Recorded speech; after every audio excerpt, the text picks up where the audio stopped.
하나님 말씀 함께 볼까요? 요한복음 4장 23절에서 24절까지의 말씀입니다.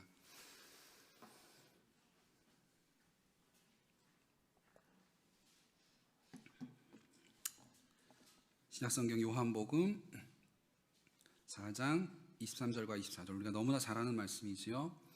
우리 한 목소리를 함께 읽겠습니다. 함께 봉독합니다.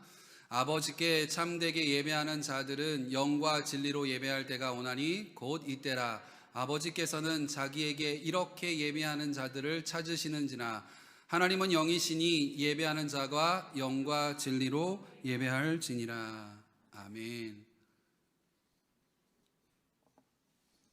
한 달 동안 우리가 예배에 대한 말씀들을 묵상하면서 여러분 어떤 시간들을 보내고 계십니까? 예배에 대한 생각들이 조금 바뀌셨습니까? 아니면 그냥 목사님만 은혜를 받으시고 성도들은 그저 똑같은 예배의 어떤 설교를 들으셨습니까? 한 달 동안 말씀을 묵상하면서 저는 많은 책들을 읽었습니다. 예배에 대한 책들, 도서관에서도 좀 빌렸고요. 그리고 요즘에 나온 어떤 책들을 보면서 그래, 예배에 대해서 참 많은 것들을 목사이지만 참 부족했구나. 그리고 오늘 이제 예배에 대한 총정리를 하면서 우리가 드려야 할 예배의 모습이 무엇인지에 대한 이야기를 하게 될 텐데요. 여러분, 우리가 드리는 이 예배가 결코 소홀히 되어서는 안 됩니다. 왜 많은 교회, 기성교회 목사님들이 코로나 사태에서도 불구하고 예배를 지키려고 하는 이유가요, 물론 현장 예배냐 온라인 예배냐에 대한 부분의 문제는 분명히 있겠지만 그들이 그렇게 예배에 대해서 목숨 걸며 예배를 중요시하는 이유는요, 헌금 때문이 아니에요. 우리가 하나님께 예배하는 것이 그만큼 중요하고 예배에 성공하고 예배에 승리하는 자만이 이 땅에서 진정한 하나님이 주시는 행복과 복을 누릴 수 있기 때문에 그들이 그렇게 이야기하는 것입니다. 오늘도 현장에서 또 온라인에서 예배 드리는 여러분들에게 부탁드립니다. 우리가 드리는 이 예배가 영과 진리로 드려지는 거룩한 예배가 되기를 소망합니다. 하나님이 진짜 받으셔야 돼요. 어느 누구나 주변에는 두 종류의 사람이 있기 마련입니다. 한 종류의 사람은 만나면 만날수록 좋은 사람이에요. 그런 사람과는 어떻습니까? 모든 일을 함께 하고 싶어 합니다. 그래서 힘든 일이 있거나 기쁜 일이 있으면 가장 먼저 생각나는 사람이 바로 이런 사람이라고 생각이 들어요. 저도 그런 친구가 있어요. 힘든 일이 있거나 기쁜 일이 있으면 가장 먼저 핸드폰을 들고 전화하는 친구가 있습니다. 반대로 만나면 만날수록 힘든 사람이 있습니다. 이런 사람과는 오랜 시간 함께 있는 것이 참 어렵습니다.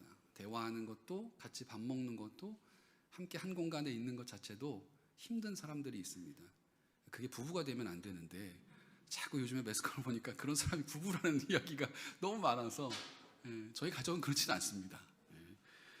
어쨌든 이런 사람과는 그 사람의 본성을 알게 되면 어떻게 되냐면 실망하게 돼요. 사람에 대해서 실망하게 돼요.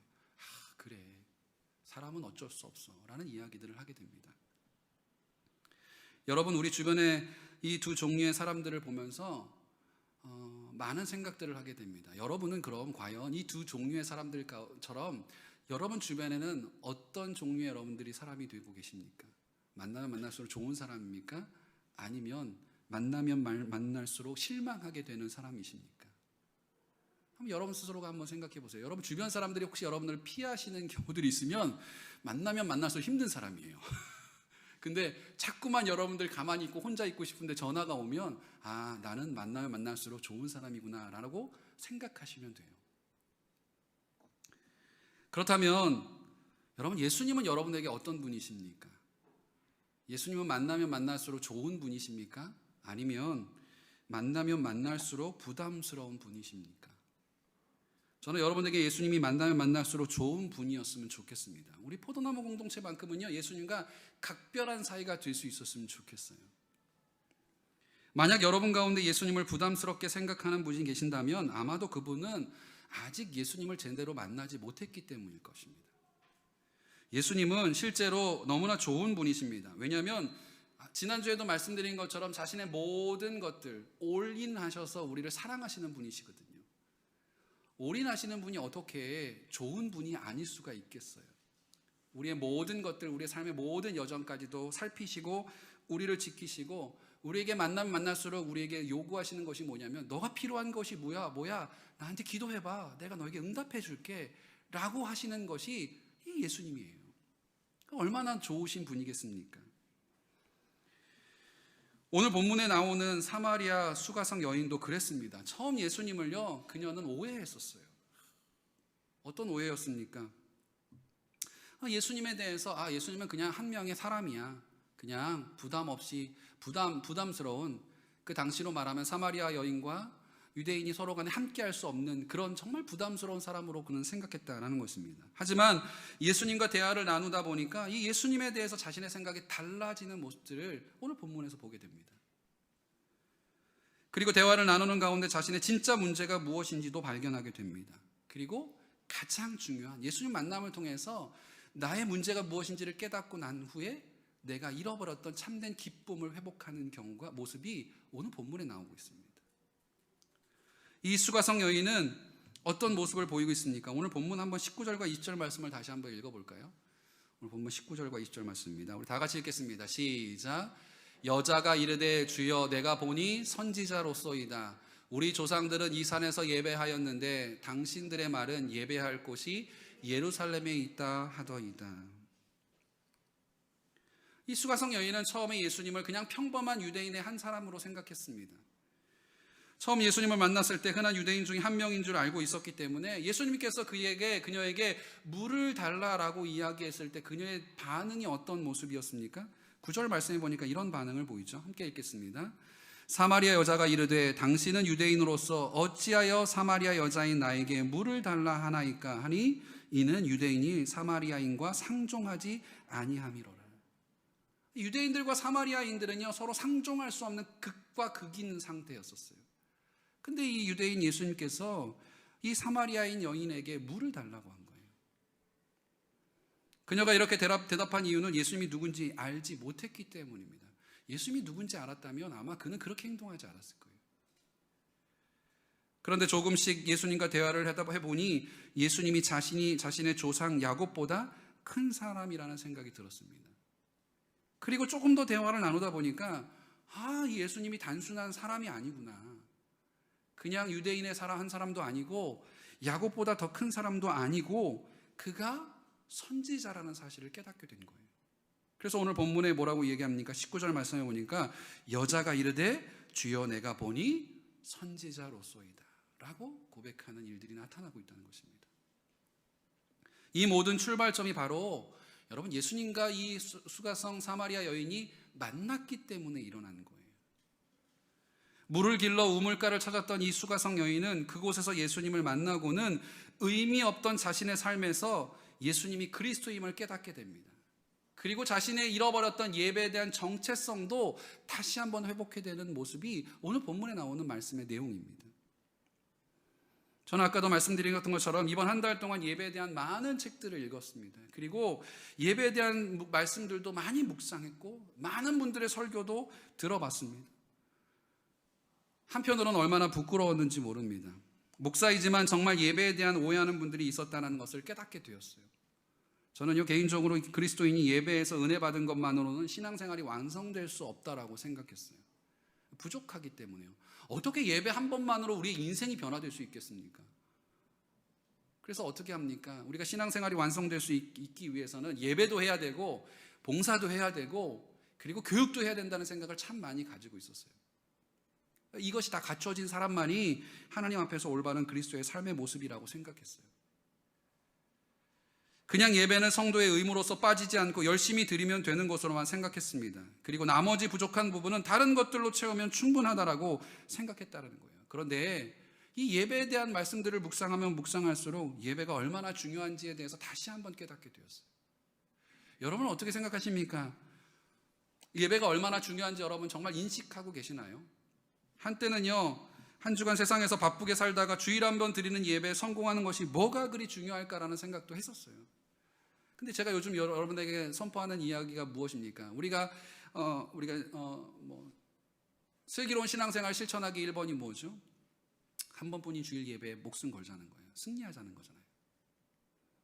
생각해보면 아무리 교회에서 봉사를 하고 성경 공부를 하더라도 예수님과 만나는 예배에 성공하지 못한다면요 그 모든 것이 무의미하다는 거예요.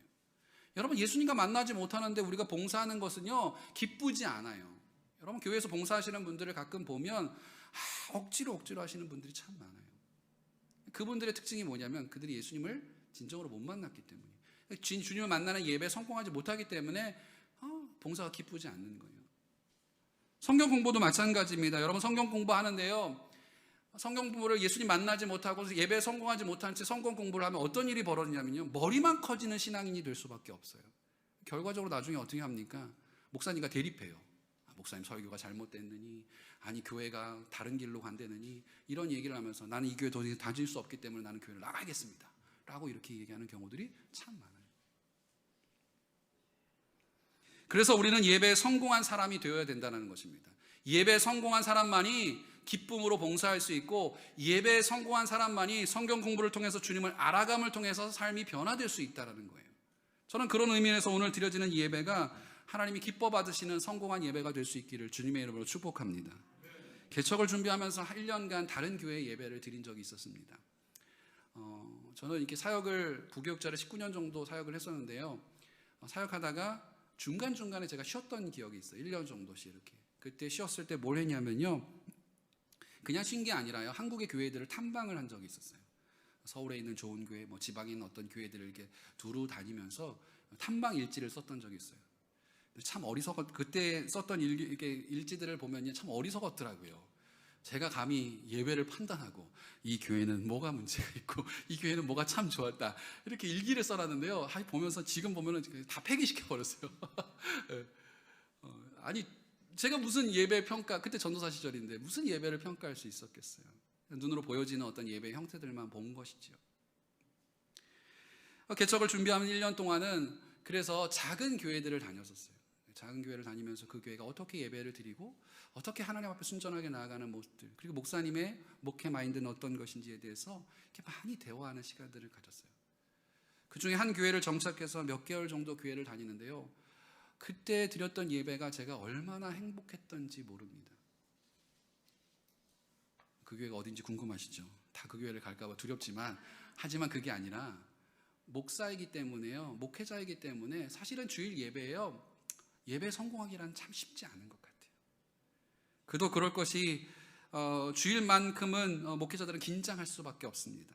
오늘 예배가 잘 진행되는지 꼼꼼하게 신경 써야 하고, 또 성도들에게 불편한 점은 없는지를 체크하는 일이 부교육자의 역할이었어요. 그러니까 예배가 순조롭게 잘 진행되는지, 혹시 마이크가 문제가 없는지, 아니면 어디 성도들이 불편한 점은 없는지를 늘 유심하게, 그래서 하나님에게 집중하기보다는요, 사실은 고백하는 거지만 19년 동안 성도들에게 집중하는 어떤 부교육자의 삶을 살았던 것 같아요.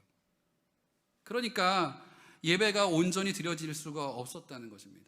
그래서 늘 어땠냐면요, 주일 예배가 끝나면 아내하고 집에 와서 항상 온라인으로 그 영상을 함께 봤었어요. 다른 교회 영상 예배를, 설교를 듣고 제 안에 기도하면서 함께 은혜를 나눴던 그런 기억들이 있었습니다. 그렇게 시간을 보내다가 1년을 딱 멈추면서 예배를 드리는데 얼마나 행복했겠어요. 평신도로 성도로서 예배 자리에 아무도 모르고요, 저희 가족들이 다, 나중에 목사님이 거기 담임 목사님과 인사를 나눴지만, 그 목사님이 그러더라고요. 5명이 가운데 딱 앉아서, 그것도 어린애들까지, 저희 그때 태은이가 초등학생이었으니까 초등학생들 2명 데리고 이렇게 앉아서 예배하는데, 애들이 예배를 또 잘 드리잖아요. 저희 애들이 칭찬은 아니지만 어쨌든 예배를 잘 드리고 있으니까, 설교를 또박또박하게 듣고 있으니까 이 목사님이 되게 신기하셨나 봐요. 근데 등록은 안 하고 있고, 몇 개월째 교회는 나오는데 예배는 너무 잘 드리고, 그리고 한 남자는 거기서 예배 시간마다 울고 있으니 이게 목사님이 궁금하셨겠죠. 나중에 목사라는 이야기를 드리고 나서는 교제를 나누게 되었는데, 어쨌든 그때 드렸던 그 예배를 통해서 제 마음 가운데 영적인 많은 회복이 일어났어요. 마치 이 수가성 여인이 예수님을 만남을 통해서 그가 잃어버렸던 것들을 회복하는 것처럼, 그 기쁨을 회복했던 것처럼 저도 그런 시간들이 있었다는 거예요. 사랑하는 성도 여러분, 우리는 매일 반복되는 일상의 삶을 살아가고 있습니다. 대부분의 사람들은 무엇을 걱정합니까? 눈 뜨면 이걸 걱정하지 않습니까? 오늘은 무엇을 먹을까? 오늘은 무엇을 마실까? 오늘은 무엇을 입을까? 염려하고 고민하며 살아갑니다. 이게 보통의 사람들의 생각이에요. 저도 고민해요. 오늘은 뭐 먹지? 오늘은 뭐 입을까? 오늘 무슨 삶을 살아야 하지? 그런데 여러분, 예수님은 분명히 우리에게 말씀하고 계십니다. 마태복음 6장 30절과 31절의 말씀에 보면 이런 말씀이 있어요. 다 같이 읽겠습니다. 시작.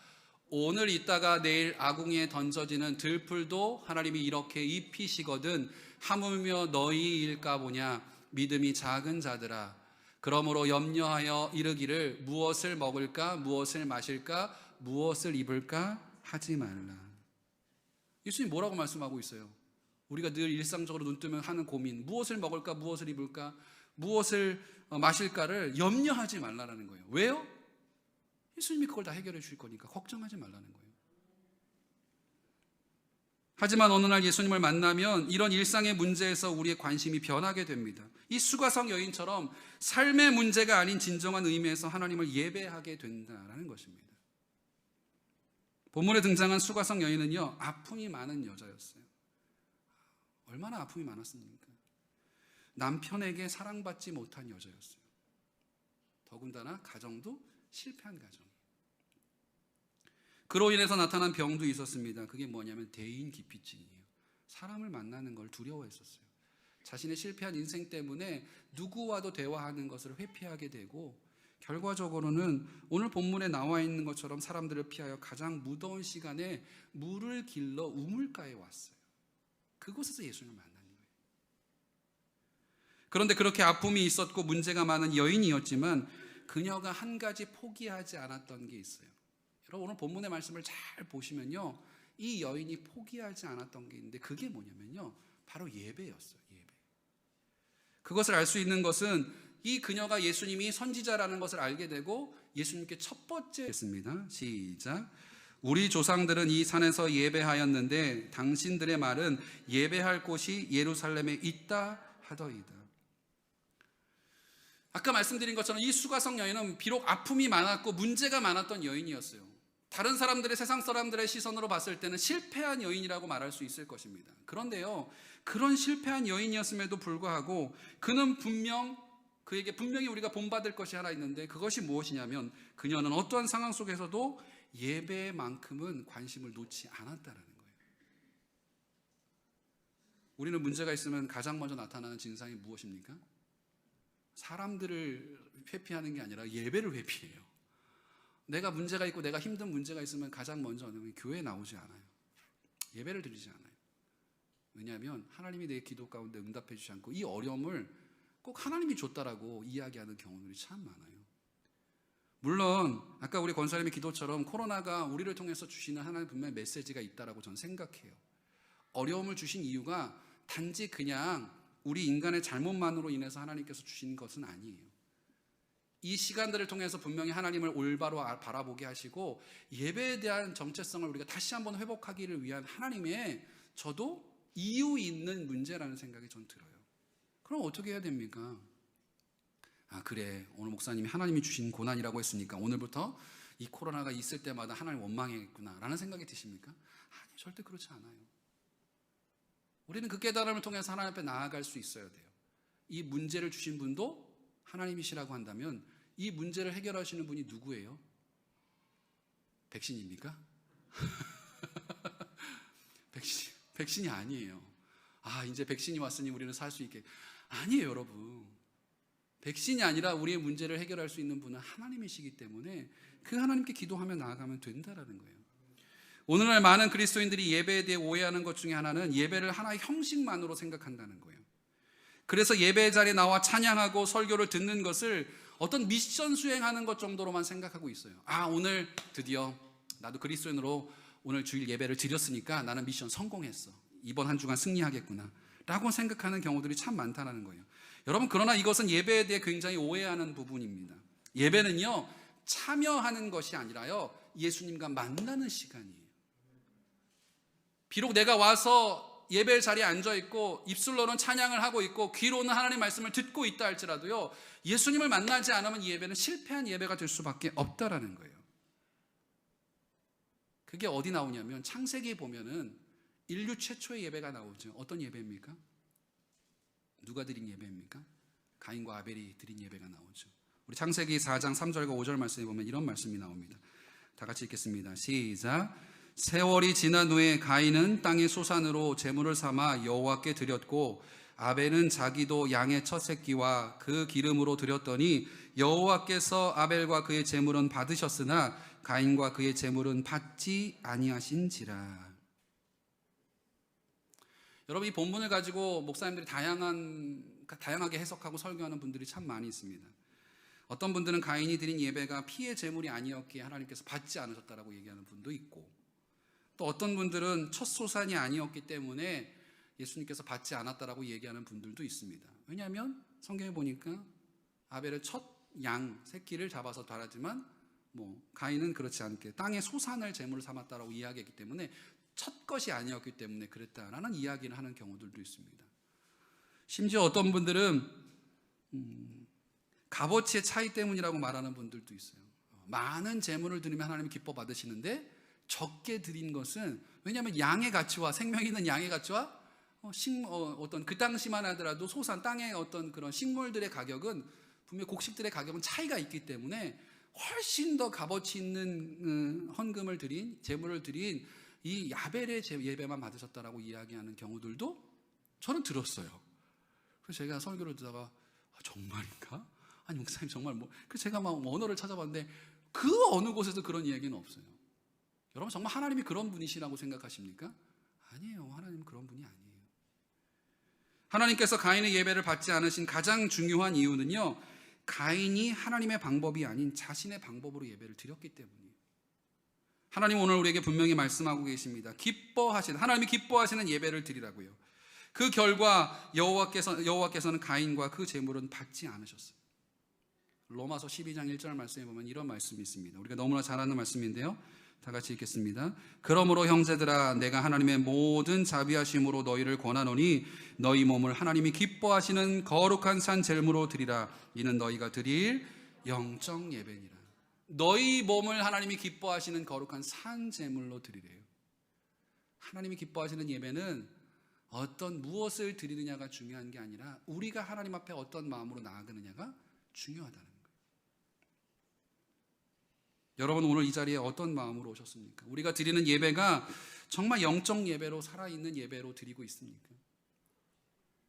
그렇다면 영과 진리로 드리는 예배가 무엇을 말하는 것일까요? 이 말은 이 수가성 여인이 생각한 것처럼 어떤 특정한 장소에서 드리는 예배를 말하는 것이 아니에요. 여러분 이 수가성 여인은요, 오해한 부분이 있었어요. 예배에 대해서 너무나 오해하는 부분이 있었어요. 예배는 사모하고 있고 갈급함은 있었지만 예배에 대해서 잘못 알고 있었어요. 그래서 예수님께서 본문의 말씀에 보면은 뭐라고 얘기하십니까? 예배에 대해서 잘 알지 못했다라고 수가성 여인에 대해서 이야기하시잖아요. 이 수가성 여인은 예배를 어디서 드리느냐에 집중하고 있었어요. 누구 얘기처럼 들리십니까? 마치 지금 한국교회 어떤 목회자들처럼 들리지 않습니까?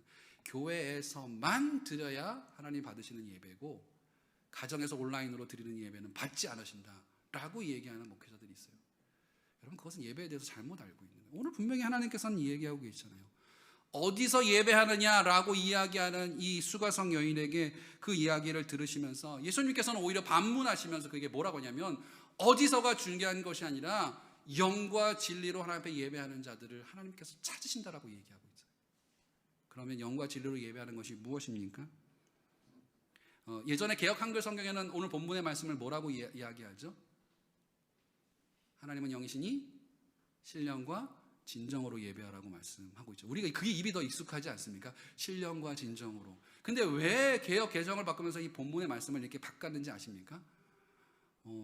글자 하나 더 빼고 하나씩 더 빼면 그 인쇄비가 덜 들어가서 그랬을까요? 아니에요. 여러분 한번 생각해요. 신령과 진정이라고 하면 우리가 어떻게 드리는 예배 같아요? 우리가 온 마음을 다해서 우리가 무엇인가 최선을 다해서 우리의 노력으로 드리는 예배처럼 느껴지잖아요.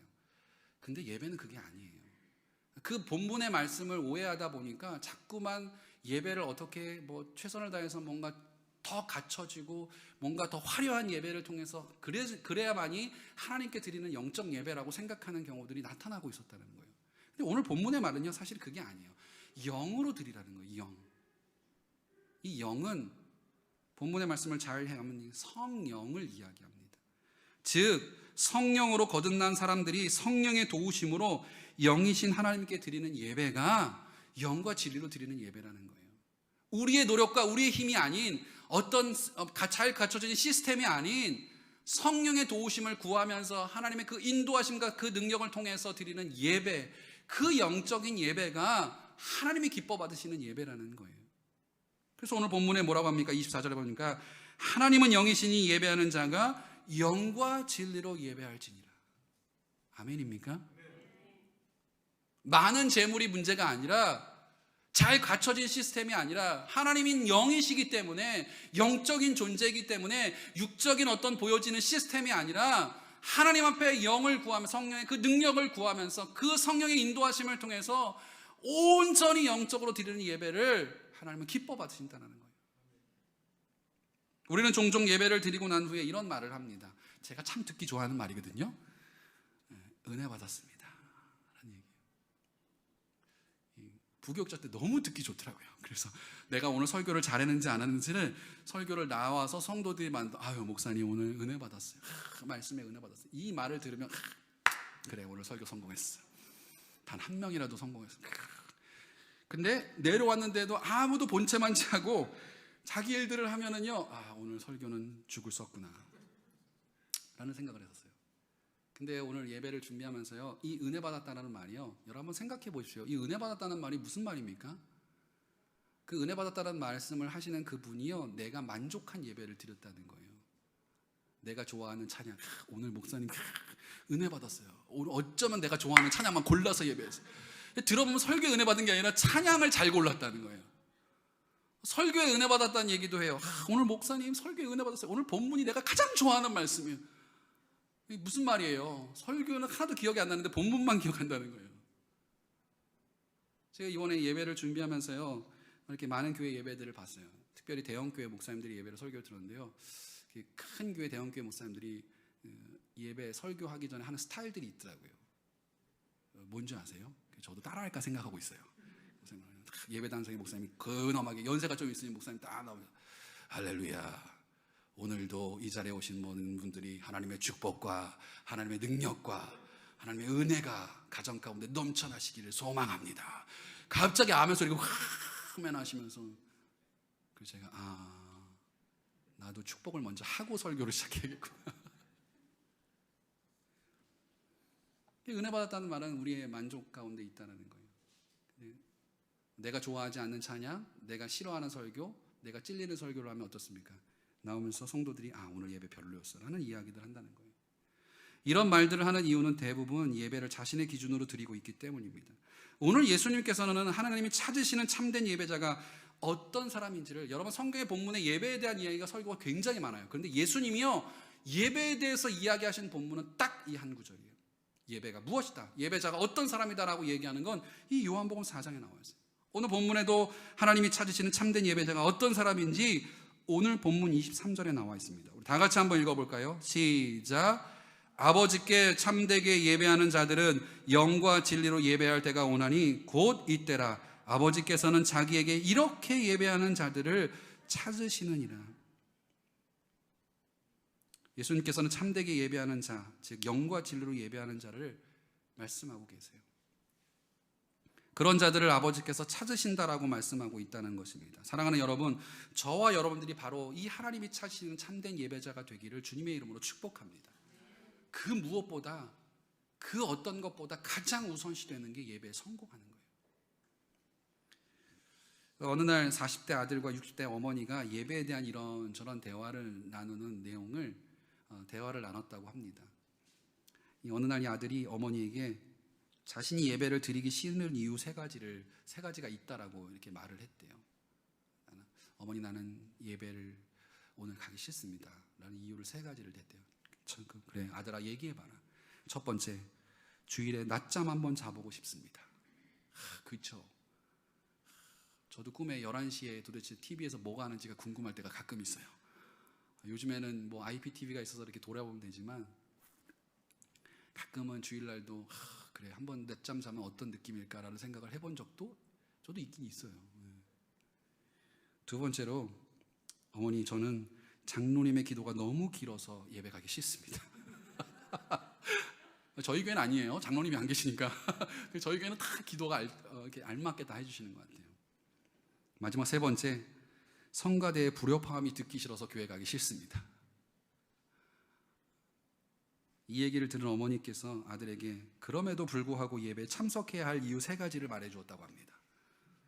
아들아, 네가 예배에 참석해야 할 첫 번째 이유는 예배는 선택이 아니라 의무이기 때문에 반드시 너는 예배에 가야 된다. 두 번째로, 네가 예배에 가야 하는 이유는 예배는 사람과의 관계가 아니라 하나님과의 관계이기 때문에 너는 예배에 가야 된다 라는 이야기했대요. 마지막으로 아들아, 가장 중요한 네가 예배에 오늘 가야 할 이유는 너는 그 교회 담임 목사이기 때문에 예배에 빠지면 안 된다.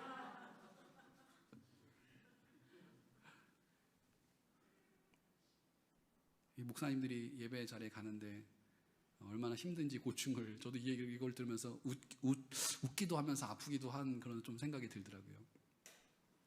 요즘 사람들이 예배에 나오지 않는 이유 중 하나가 예배가 너무 지루하다는 것입니다. 그도 그럴 것이, 여러분 유튜버들의 이야기, 이렇게 가끔 유튜브에 나오는 유튜버들의 이렇게 내용들을 보면 얼마나 재밌는지 몰라요. 저도 시간 가는지 모르겠더라고요. 가끔은 이렇게 막 그들이 설명하는 것들, 소개하는 것들을 보면 저희 아이들은 그래요. 아빠 학교에서 공부하는 것보다 유튜브로 공부하는 게 훨씬 더 나은 것 같아요. 실제로 그런 것 같아요. 뭐가 필요한 거 있으면 이제는 뭐 인터넷 초록창을 검색하라 그러지만 이제는 유튜브를 검색하면 다 나와요. 음식도 나오고요. 음식 못하는 사람들도 유튜브로 공부하면 음식을 다 잘해요. 저도 그렇거든요. 얼마나 재밌는 거리들이 많습니다. 이에 비해서 예배는 어떻습니까? 순서도 많고요. 일어났다 앉았다도 하고요. 또 설교는 왜 이렇게 길고요. 또 코로나 이후로 교재도 없으니까 교회 가는 재미도 없고요. 그래서 교회를 빠지는 경우들이 참 많다는 거예요. 그런데 그것은 내가 예배의 주인공이 아니기 때문에 나타나는 현상이에요. 여러분, 예배는요, 여러분과 하나님 만나는 시간이에요. 곧 다른 말로 말하면 예배의 주인공이 여러분 주변에 있는 분이 아니라 바로 여러분 자신이라는 거예요. 내가 예배의 주인공이 된다면 이런 이유 저런 이유로 예배의 자리는 빠질 수 없습니다. 오늘 우리가 드리는 예배의 주인공이 바로 여러분이라는 거예요. 여러분이 하나님께 드리는 예배의 시간이라는 것입니다. 그저 자리만 차지하는 엑스트라가 되어서는 안 된다는 거예요. 하나님의 주인공이고 또 여러분이 주인공이기 때문에 그 주님과의 만나는 이 자리가 너무나 소중하다는 거예요. 하나님 와 계시는데 여러분 이 자리에 없으면 그거 어떻게 됩니까? 여러분 드라마가 주인공이 빠진 드라마를 보신 적 있습니까? 만약에 주인공이 드라마가 빠지면 어떻게 됩니까? 그 드라마는 중단에 하차하게 되죠. 주인공이 다쳤거나 주인공이 죽으면. 혹시 여러분 가운데 예배의 주인공이 목사라고 생각하시는 분들이 계십니까? 오해하지 마십시오. 예배의 주인공은 목사가 아닙니다. 물론 저도 예배의 주인공 중에 한 사람입니다. 저도 오늘 이 시간에 여러분 설교를 하고 있지만 저도 하나님과의 만나는 시간을 갖습니다. 특별히 제가 선포하는 자리에 있다 보니까요, 저도 예배 전에 먼저 와서 오늘 아침에 제가 7시 반에 와서요, 저도 다른 교회 예배를 들었습니다. 설교를 듣고요, 기도했어요. 하나님, 오늘도 말씀을 통해서 저에게 또 주신 은혜가 있었고요, 그 은혜로 기도하면서 오늘 예배를 준비하고 있다는 것입니다. 그리고 오늘 설교를 준비할 때 한 주간 동안 최선을 다해 준비합니다. 그런데 여러분도 저와 마찬가지로 오늘의 이 예배의 주인공이라는 것입니다. 수가성 여인이 만난 예수님을 예배를 통해 우리가 만나고 있다는 것입니다.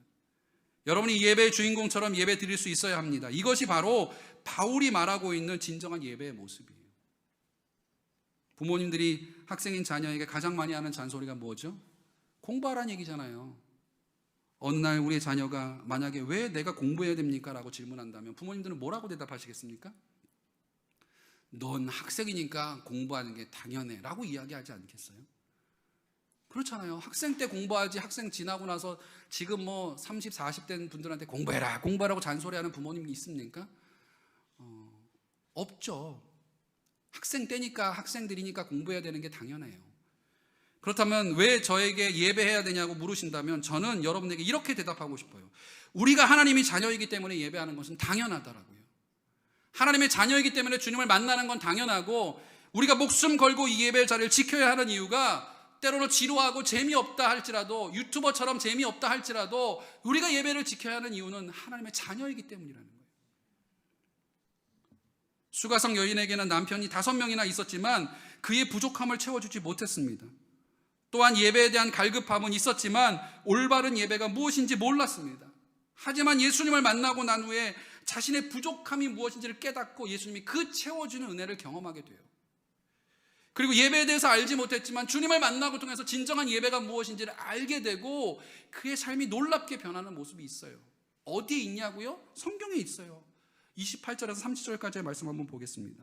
오늘 본문 28절 30절입니다. 다 같이 읽겠습니다. 시작. 여자가 물동이를 버려두고 동네로 들어가서 사람들에게 이르되 내가 행한 모든 일을 내가 말한 사람을 와서 보라. 이는 그리스도가 아니냐 하니 그들이 동네에서 나와 예수께로 오더라. 아멘. 이게 뭐가 이렇게 놀랍냐고요? 이 여인의 문제 가운데 가지고 있던 질병이 뭐라 그랬어요? 대인 기피증이잖아요. 사람 만나는 걸 피했잖아요. 그런데 뭐 했어요? 지금 물 뜨러 왔는데 물동이를 버려놓고 어디를 갔다고요? 사람들이 많은 동네로 달려가서 그 사람들에게 예수가 그리스도다, 너희들도 이 예수를 좀 만나봐라 라고 선포하고 있잖아요. 놀라운 변화 아닙니까? 코로나 이후 많은 그리스도인들이 하나님께 드리는 예배를 장소에 국한해서 말하는 것들을 보게 됩니다. 꼭 오늘 본문에 나오는 수가성 여인과 같습니다. 그런데 예배는 장소에 국한된 게 아니라 어떻게 드리느냐가 너무나 중요하다는 거예요. 어떤 마음으로 예배를 드리느냐가 너무나 중요하다는 거예요.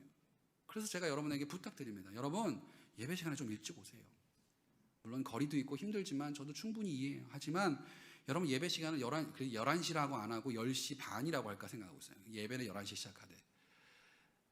우리가 하나님 앞에 영으로 드리는 예배라고 한다면 아까도 말한 것처럼 영과 진리로 예배를 드린다는 것은 성령의 도우심이 없이는 예배에 승리할 수가 없어요. 성령의 도우심을 어떻게 구합니까? 돈 주고 구할 수 있으면 헌금 많이 하면 되죠. 근데 그게 아니라고요. 하나님 기도해야 돼요. 하나님, 오늘 예배 가운데 하나님 도와주세요. 오늘 주님 반드시 만나야 돼요. 수가성 여인이 만났던 그 주님 나도 만나고 싶어요. 만나지 않으면 오늘 예배에 실패하면 하나님 내 인생이 너무 힘들어요. 주님이 만나주셔서 이 수가성 여인의 문제를 해결했던 것처럼 오늘도 주님 우리를 만나주시고 만져주시고 예배를 통해서 주님 만나는 귀한 시간 되게 해주세요 라고 기도해야 돼요. 성령의 도우심을 구하며 영과 진리로 드리는 예배, 다시 말해서 하나님의 임재를 경험하는 예배가 되어야 합니다.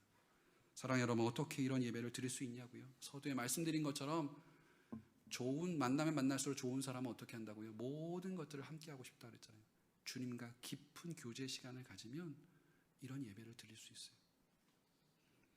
우리가 하나님과 깊은 관계를 가질 때 우리는 비로소 영과 진리로 드리는 예배자가 될 수 있다는 것입니다. 이번 한 주간 이런 예배로 살아가는, 그래서 수가성 여인이 그랬던 것처럼 예수 그리스도를 선포하는 한 주간이 될 수 있기를 주님의 이름으로 축복합니다. 마지막 한 가지로요. 제가 말씀을 한 줄로 이렇게 정리하려고 하다 보니까 제 머릿속에 맴도는 단어들이 몇 개 있는데 이게 정리가 안 되는데요. 어느 교회를 봤더니 어느 교회에 이런 교회의 어떤 비전을 가지고 있더라고요. 그래서 이거 너무 좋다라는 생각을 했어요. 한번 읽어드릴게요. 하나님의 임재를 경험한 예배자들이 예수님의 말씀으로 훈련된 제자가 되어 성령의 능력으로 지역과 세상을 섬기는 교회. 좋지 않습니까? 저희 비전을 바꿔야 될 것 같아요.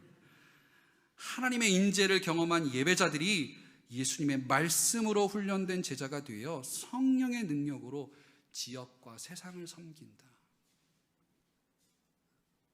이번 한 주간 이 말씀을 기억하시면서 우리 교회가 또한 여러분들이 이 수가성 여인이 만났던 그 주님을 만남을 통해 놀라운 은혜를 경험하는 저와 여러분 되시기를 주님의 이름으로 축복합니다.